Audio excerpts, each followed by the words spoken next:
Ďakujeme. Tomáš, ty sa v IT svete pohybuješ už viac ako 20 rokov. Pracovala si na mnohých transformáciách, často v riadiacej pozícii. Napríklad aj u nás v Softeku, kedysi, keď si u nás pracoval, si riadil projekt, ktorý sa venoval výmene core banking systému, alebo core systému v určitých poisťovniach. Venuješ sa aj mnohým iným veciam, okrem svojej práce. Napríklad prezradím, že Tomáš sa venuje vzdelávaniu detí v oblasti IT. Sám vlastne máš 3 deti. Si muzikant, hráš v cymbalovke, beháš, takže naozaj to vnímam tak, že si veľmi dynamický, akčný človek, ktorý má veľa energie a dúfam, že dnes túto energiu využijeme na tento rozhovor a budeme sa môcť ďalej rozprávať. A teraz by som ťa poprosila, aby si nám viac povedal o tvojej skúsenosti v spoločnosti Sajik, kde Tomáš viedol transformáciu. A chcela by som sa opýtať, že aký je teda tvoj príbeh, čo sa v Sajik dialo a prečo si tam vlastne bol. Áno, ďakujem, Janka. Pravda je, áno. Cítim sa ako dynamický človek. Myslel som si, že som veľmi dynamický, mám 3 deti, ale Marko má 4, takže zistil som, že ešte stále sa niekam posunúť. Do Sajiku ma priviezla situácia, ktorá tam vznikla. Sajik ako dodávateľ navigačných softvérov vyhral 2 dôležité kontrakty s výrobcami kamionov. Ich dôležitosť hovorí o tom, že Sajik bude dodávať zabudovanú navigáciu a budúci rok, keď sa nastavia všetky výrobné linky, tak cca polovica kamionov, ktoré budú novo vyrobené, budú osadené navigáciou Sajik. Takže bol to veľmi dôležitý kontrakt, no a vzhľadom na to, že bol dôležitý a zároveň vnútri bežala, dá sa povedať, že výroba novej generácie navigačného produktu, tak to vzniklo také komplexné a zložité prostredie, ktoré ja obľúbujem, takže ma zavolali, aby som s touto výzvou pomohol. Super. Hovoríš o Sajik, je to spoločnosť, ktorá je trendsetterom a mnohými ľuďmi vnímaná ako v podstate synonymum inovácie a transformácie.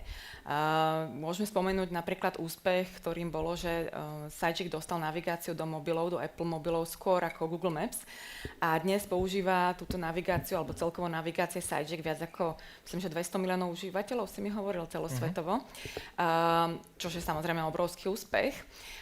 Tým pádom sa môže tak javiť, že Sajik je spoločnosť, ktorá by na takéto produkty, na tvorbu takýchto produktov mala byť pripravená. Ak teda nejakú zmenu treba, tak bude relatívne malá. V čom spočívala tá výzva? Lebo hovoríš teda, že to bolo komplexná veľká transformácia. Čo boli teda tie výzvy, v čom to spočívalo? Pravda je naozaj to, že Sajik je inovatívna spoločnosť, má, povedzme tomu, že pre ten B2C segment, áno, ktoré vlastne predstavujeme si to ako navigáciu v mobile, je strašne dôležité dodávanie nových funkčností, dodávanie nových produktových vlastností, lebo tí užívateľia ten software používajú vtedy, keď sa s ním niečo deje. Aj keď je ten software zafixovaný v tom mobile, tak v princípe on potom postupne upadá, užívateľia prejdú k niečomu, čo tú inováciu prináša. Takže na toto naozaj Sajik mal celú vnútornú kultúru postavenú, bola taká startupová, išla a aj podnecovala tú prostredie inovácií. Tá zmena, ktorá tam prišla, je, že pre automotív ako segment je strašne dôležitá istá štandardizácia. Keď si predstavíte automotív, on má strašne veľa subdodávateľov a musí ich držať v nejakých mierach, lebo chyba na drobnom nejakom šrobiku môže spôsobiť haváriu vozidla a ide o životy ľudí. Takže oni veľmi sú rigidní a veľmi sú takí, že nechcem to povedať, že zviazaní, ale veľmi dbajú na to, aby tá kvalita bola urobená. Hej? A na to majú reálne štandard, volá sa, že SPICE, a ten SPICE štandard naozaj obsahuje 32 či 35 procesov, stovky výstupov, ktoré treba naplňať. Je tam kopec best practice, ktoré nie sú vo forme odporúčaní, ale je to reálne tak, že vám príde z tej automobilky auditor a overuje, či ich reálne aplikujete. A potom ste na nejakej úrovni vyspelosti a podľa toho záleží, či to riešenie zoberú alebo nezoberú do prevádzky. Takže tá formalizácia tých procesov naozaj bola veľká. No a tá výzva najväčšia bola v tom, že udržať tú transformačnú kultúru, tú inovačnú a tú kultúru toho startupu Sajik a zároveň naplniť tieto parametre tak, aby tá navigácia v tých kamionoch mohla byť nasadená. Čiže v podstate tá štandardizácia, ako si to nazval, tých procesov, narazila v nejakom momente na tú inovačnú kultúru, ktorú ste ale chceli podržať, ak chápem správne. Ja tu vidím takú paralelu možno v bankovom sektore naozaj s fintech organizáciami a tou štandardnou, stabilnou, veľkou, robustnou bankou, ktorá musí spĺňať mnohé regulácie a chrániť peniaze ľudí. Spomenul si procesy. To znamená, táto schéma, ktorú tu aj vidíme, hovorí o procesoch. Bolo teda cieľom transformácie meniť procesy? Súhlasím naprosto podobne s ňou, aj s bankingom. Áno, automotív sa stará o zdravie ľudí, banking sa stará o peniaze ľudí. Hej? Tak ako havária alebo problém v aute znamená zvolávačku, obrovské náklady, hej, tak aj únik peňazí, tým baník môže spôsobiť obrovské problémy, takže aj tam sú štandardy, ktoré treba dodržiavať. A tie inovačné startupy alebo fintech si berú tie priestor, hej, kde dokážu manevrovať a rýchlo tam prinášať tie inovácie, ako to SiteGig robí v tej navigácii. No ale k tej tvojej otázke, nie. Úlohou nebola transformácia procesov. Ja si aj nemyslím, že povedať, že idem transformovať, kvôli tomu idem transformovať procesy, že by to bolo dobré. V tej našej situácii, v tej inovačnej kultúre, dokonca ten Spice bol strašiakom. To znamená, že teraz ísť do Spiceu, nás to zviaže, budeme musieť robiť kopec byrokracie a tak ďalej. Takže ten mindset, a strašne súhlasím s dôležitosťou toho mindsetu, áno, nebol nastavený týmto smerom. Takže za mňa to, čo bolo najväčším cieľom, bolo stále dodávať produkt, aby ten produkt bol prijatý. A tá transformácia bola v tom, že som si predstavoval, že ako tá kultúra, hej, ako tá situácia bude vyzerať, keď ho dodáme, hej, keď bude mať splnený štandard. To znamená, že transformáciu vnímam, že z tej kultúry inovačnej sme išli do kultúry inovačnej, ktorá plní štandardy, a čo som sa maximálne snažil vyhnúť, bola kultúra byrokratická, do ktorej to tých ľudí ťahalo, lebo proste tam bol ten štandard, ten strašiak tých procesov. A spomenul si v podstate na začiatku, aj ten názov tej prezentácie je, že buzzwords. A akým spôsobom buzzwords pomáhali tejto transformácii? Možno nám môžeš uviesť nejaký konkrétny príklad, aby sme si to vedeli predstaviť. Jasné. Takže buzzword je hlavne slovo. A to slovo zabezpečuje zladenie alebo výmenu informácií. Naozaj nikdy nemôžete v transformácii nedostatočne komunikovať. No a ja som vlastne každý buzzword používal ako komunikáciu medzi programátorom, testovačom, manažérom, projektovým manažérom alebo nejakým kvaliťákom na to, že sme zabezpečovali nejakú pridanú hodnotu. Vždy to bolo zladenie. Každý z tých ľudí si predstavil, čo to pre neho znamená. Taký ten príklad sme mali v testovaní. SiteGig mal automatizované testovanie zamerané na core, tie procesy, aby teda držala navigácia, aby nejak fungovala. A my sme to potrebovali dostať úplne na úplne inú úroveň kvôli tomu, ako sú nastavené tie verifikačné procesy v automotíve. Takže používal som najprv odpoveď, bola otázka, ako zabezpečíme, kontrolu týchto požiadavých interfejsov. Povedal som, bude to automatizované testovanie. To bolo pre kvaliťáka. Keď sa pýtal developer, že prečo to mám robiť, je, aby sme ti zabezpečili, že si to nezmení, že tvoj zásah bol v poriadku. Manažer by som takisto mal jeho odpoveď a vždy mal odpoveď, že je to automatizované testovanie, alebo je to testovací scenár. A touto komunikáciou som nafúkoval obsah toho slova, áno, a tým pádom sa vytvorilo aj podhubie na to, aby vlastne sa to dokázalo zaviesť. Tam strašne dôležité pre mňa v tej transformácii, ono to má taký ten svoj sled, bolo, že najprv musí vzniknúť záujem tých ľudí. Oni sa vlastne báli transformovať a ja som najprv na to testovacie oddelenie naválal viacej a viacej roboty, že reálne tam vznikala aj nespokojnosť, že nestíhajú a čo majú robiť a potrebujú viacej ľudí. Potom bola buzzword tá odpoveď. Odpoveď na ich problémy. Na problémy každého, ktorý s tým mal. Áno, zavedieme automatizované testovanie, posunieme ho takto. Pre testovacie scenáre budú vychádzať odtiaľ, aby z verifikačných kritérií a tak ďalej, áno, lebo potom verifikujú začiatok. A keď sa to začalo objavovať reálne v praxi, že som mal stretnutie, že programátor hovorí, že toto nebolo v zadaní, čo mi tu tester hovorí, že je problém, a zadávateľ potvrdil, že naozaj bolo, tak som videl, že ten proces funguje. Nebolo to samozrejme také jednoduché, že ten proces si vyžadoval aj nejakých lídrov vnútorne, takže najprv som na prvý rok najal človeka z automotive segmentu, ktorý poznal proces, aby ho dokázal nasadiť, a potom som tam doplnil človeka, ktorý bol zase znalý viacej navigácie, aby ho dokázal nafúknuť. Takže hovoríš o buzzwordoch. Tam bol taký zaujímavý taký preliv, ktorý som možno navnímala teraz, alebo ešte možno v stage, keď sme sa o tom rozprávali, že tie buzzwordy vlastne existovali už aj predtým. Automatizované testovanie existovalo aj predtým, ako ste sa začali venovať týmto novým produktom. Akurát dostali nový význam. Áno. Ale predpokladám, že každý si pod tým automatizovaným testovaním predstavil tú svoju pridanú hodnotu. Okay. A vieš nám povedať aj nejaký iný príklad ako automatizované testovanie? Samozrejme, aj museli ste napríklad zmeniť aj samotnú Continuous Integration a Continuous Delivery pipeline. Áno.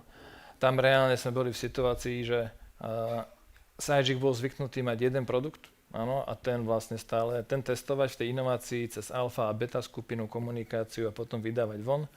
Tu sme mali dvoch kľúčových zákazníkov, dve rôzne integrácie plus vývoj, hej, paralelne v tom istom čase, takže sme museli mať viacero ako keby produkčných verzií.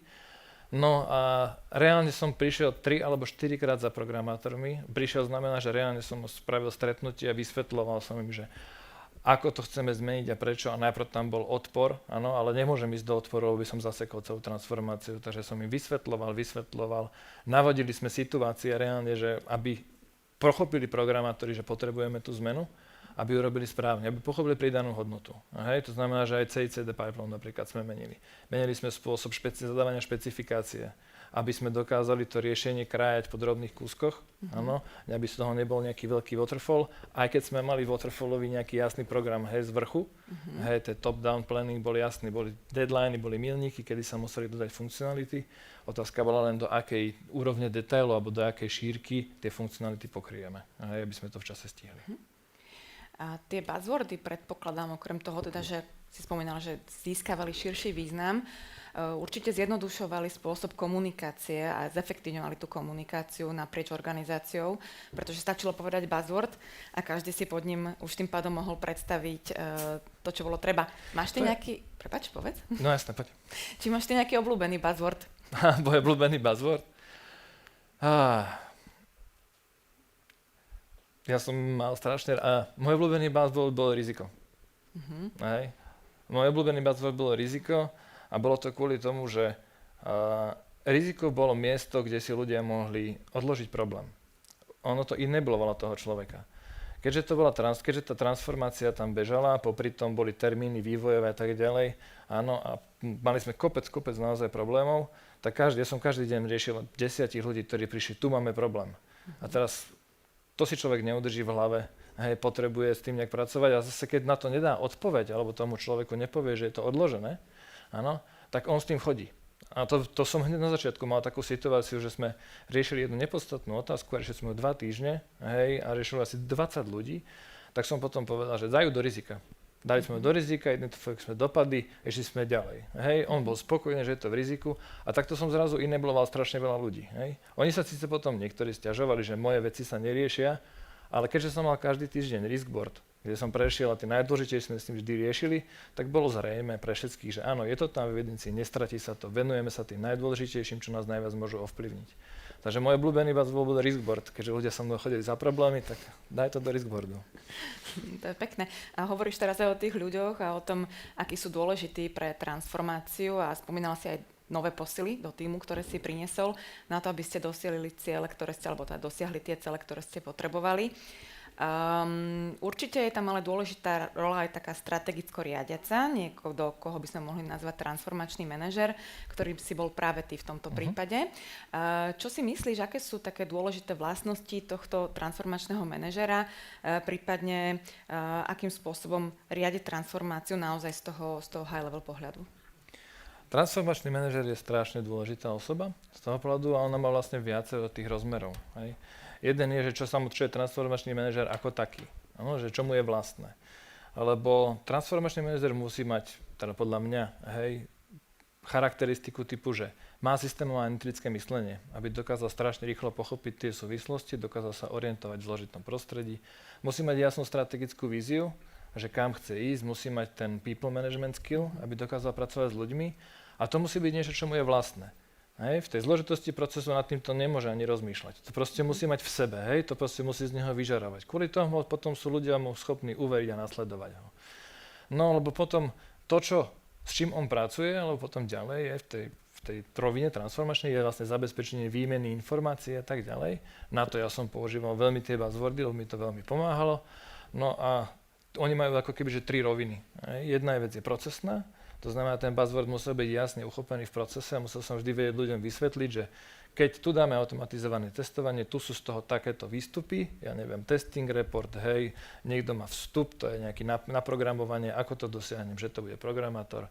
Takže to je procesná vec, hej. Potom je technologická, hej, lebo keď už vieme, že kde to v procese je, tak musím vedieť, ako to dosiahnem. Áno.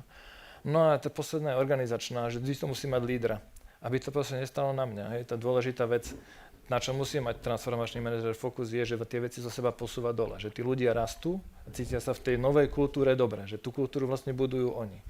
To znamená, že v organizačnej roli, keď som povedal, že je to automatizované testovanie, za tým chalanom, ktorého som najal, ako z toho automotívu, každého som za ním poslal, choď mu to vysvetliť. On niekedy prišiel za mnou a potom sa rozprával so mnou, hej, že ako toto a dostal otázku, tak sme sa dohodli, ale on bol ten, ktorý vlastne to ťahal, hej, aby si ľudia zvykli, že v kultúre on je tá zodpovedná osoba, nie ja. No a na čo som ja držal hlavne teda fokus, boli rizika, problémy, zbieranie feedbacku, áno. Lebo len v kultúre, len v nastavení týmu, ktorý je otvorený na prijatie zmeny, sa to dá. Takže ja som si stále udržoval to, že tí ľudia sú otvorení a keď som vnímal, že sa niekto ide zaseknúť, tak som to veľmi riešil, aby som tú transformáciu dokázal posúvať vpred. No a vždy som si držal fokus na business value. Žiadnu zmenu sme nerobili kvôli transformácii. Veľmi často sa tam zaznievali také, že toto je byrokracia, to chce Spice, ja som, že to nechce Spice, že ja kašlem na Spice, že ja to robím kvôli tomu, že tu je pridaná hodnota. A keď ma podporil niekto z organizácie alebo z technológie, tak to vždy bolo super. Takže vždy som to robil za pridanou hodnotou. A najjednoduchšie sa komunikovala pridaná hodnota oproti zákazníkovi. Či už oproti jeho procesom, alebo oproti end customeru, že ten vodič to chce takto a takto. Tak to bolo vždy veľmi akože dôležité. Takže pre mňa bolo fokus na pridanú hodnotu, lebo to som stále zdôrazňoval v transformácii, teda v tom dennom manažmente. Rizika a feedback, pozitívny alebo negatívny, aby som mal dobre naladený tím, no a potom posilovanie ľudí. Ak som to správne pochopila, tak vlastne tá pridaná hodnota na konci dňa dokázala priniesť ten cieľ, ktorým bolo implementovať alebo teda dodať nové produkty v novom segmente. Podarila sa táto transformácia? Alebo viem, že už skončila, ty teraz rozbiehaš svoju vlastnú firmu, takže v Sidechick už nie si, ale predpokladám, že teda bol tam nejaký, nazvime to, záver, výsledok? Áno, ako tá transformácia beží ďalej, reálne. A ona sa podarila z tohto pohľadu, lebo to riešenie je akceptované. Zákazníci ho akceptovali a v tomto momente beží už iba vlastne nastavovanie tých výrobných procesov, všetko, aby tie kamióny mohli ísť. To je taká, že vývojová fáza a potom je tam, aby tá fabrika to mohla súkať jedno za druhým. Takže tam sa to podarilo. Reálne sme preukázali aj kvalitu v tej úrovni Spiceu.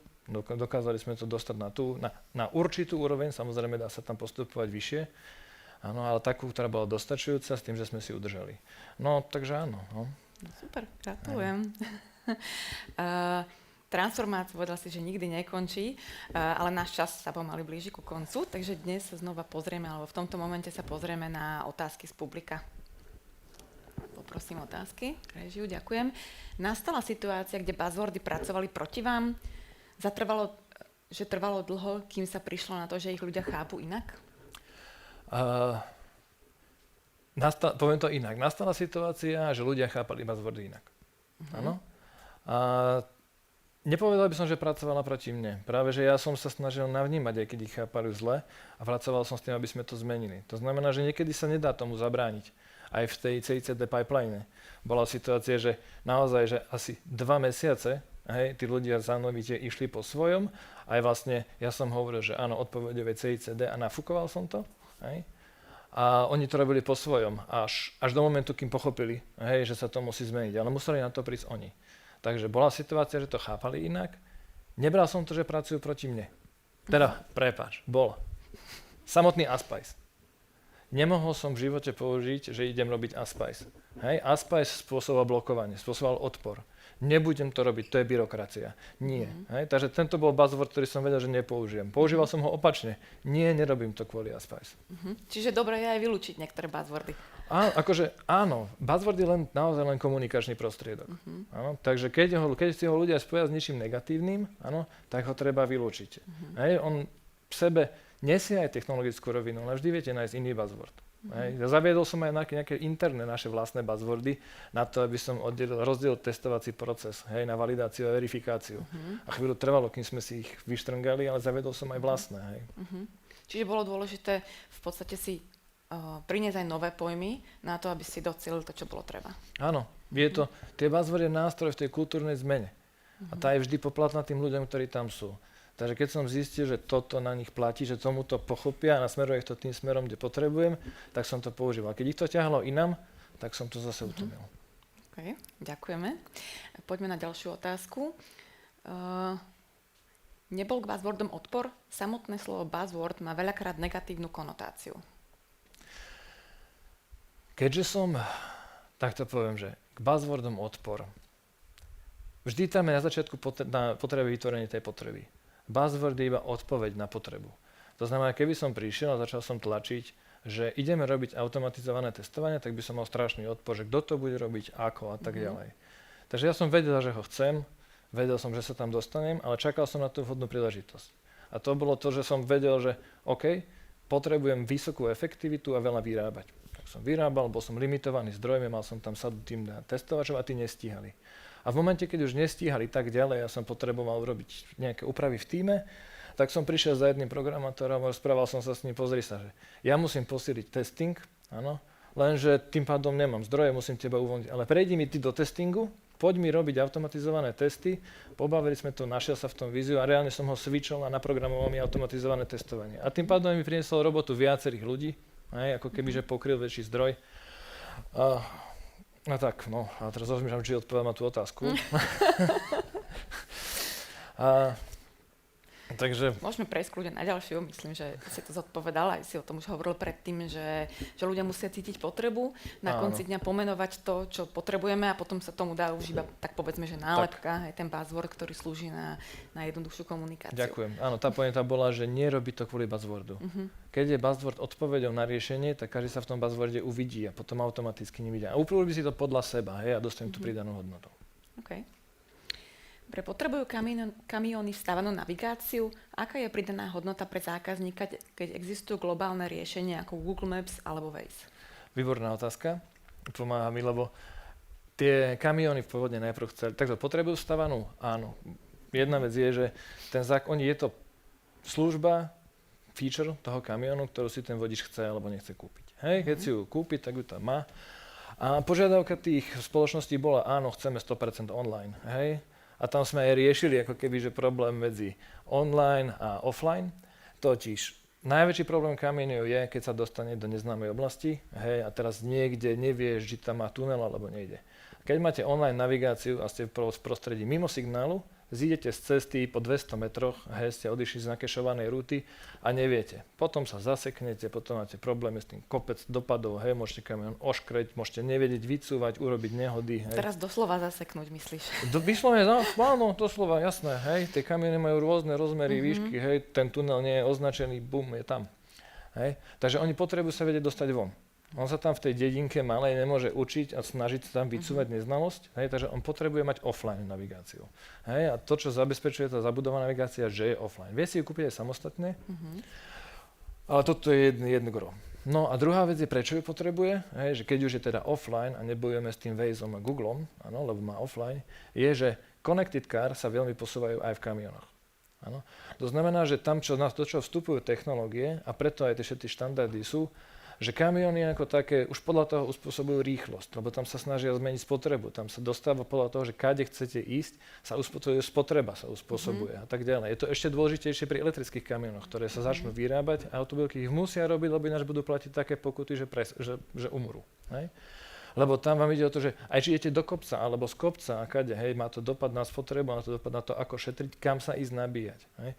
Toto všetko je napojené na senzory v tom aute. Čerpajú to informácie zo senzorov. Tá naša najväčšia robota bola napojiť to na tie kamióny. Napojiť to na presnú pozíciu lokácie, napojiť to na stav baterky, napojiť to na sadu ďalších informácií, čo vám navigácia z telefónu teraz neposkytne.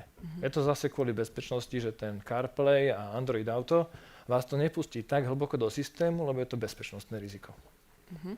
Dobre. Ešte zvládneme poslednú otázku, keď pozerám na časomieru.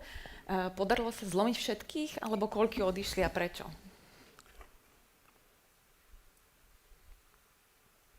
Rozmýšľam, aby som nepovedal hlúposť. Odišiel jeden človek, hej?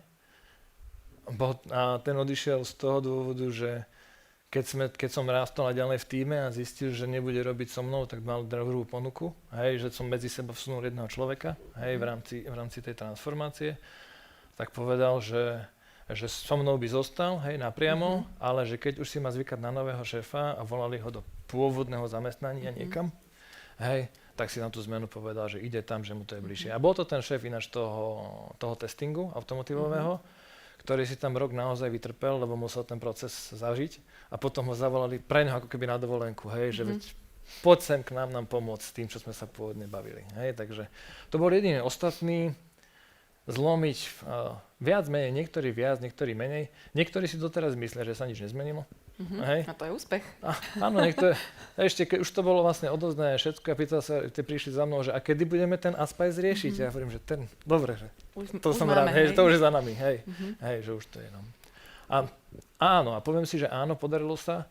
Keď som bol potom, ako som už teda uzavrel všetko, hej, bol som s nimi na lyžovačke, tak mi chalan prišiel a hovorí, že presne o tom automatizovanom testovaní, že a pozreli sme a tie requirementy, čo sme mali, zistili sme, že nám chýbajú automatizované testy, tak sme ich dorobili a takto. Zrazu som videl, že ten proces funguje od tej špecifikácie až po ten konec, hej.